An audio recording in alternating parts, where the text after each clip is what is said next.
महायुतीच्या वादाचा दुसरा अंक सुरू झालाय, कारण भाजपच्या खासदार मेधा कुलकर्णी यांच्या विरोधामध्ये आता अजित पवारांची राष्ट्रवादी आंदोलन करणार आहे। काल मेधा कुलकर्णी यांनी शनिवारवाडा इथे मुस्लिम महिलांनी नमाज पठण केलं होतं आणि शनिवारवाडा बाहेरची मजार हटवावी या मागण्यांसाठी आंदोलन केलं होतं। मात्र या आंदोलनाच्या विरोधामध्ये आज राष्ट्रवादीच्या रुपाली पाटील यांनी आक्रमक भूमिका घेतली आहे आणि राष्ट्रवादी देखील आंदोलन करणार आहे। दुपारी 4 वाजता मेधा कुलकर्णी यांच्या विरोधामध्ये शनिवारवाडा या ठिकाणी राष्ट्रवादी काँग्रेसकडून हे आंदोलन केलं जाईल।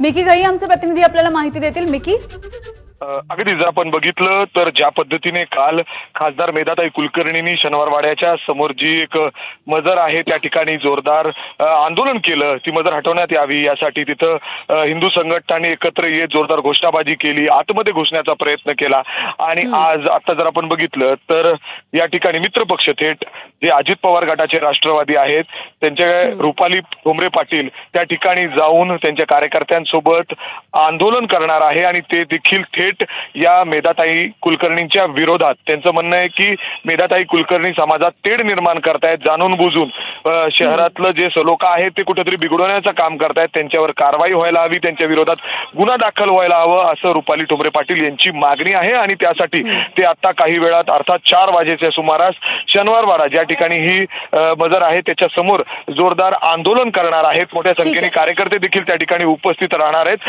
आपण बघतो की पुण्यामध्ये ज्या पद्धतीने हे हालचाली सुरू आहेत, गेले काही दिवस सातत्याने मेधाताई कुलकर्णी अशा गोष्टी समोर आणतायत आणि दुसऱ्या बाजूला त्यांचेच मित्रपक्ष असलेले त्यांच्या विरोधात आंदोलन करतायत। आता या आंदोलनात काय नेमकं होतं, कशा पद्धतीने ते भूमिका मांडतात हे पाहणं महत्त्वाचं असेल। अगदी मिकी, धन्यवाद माहितीसाठी।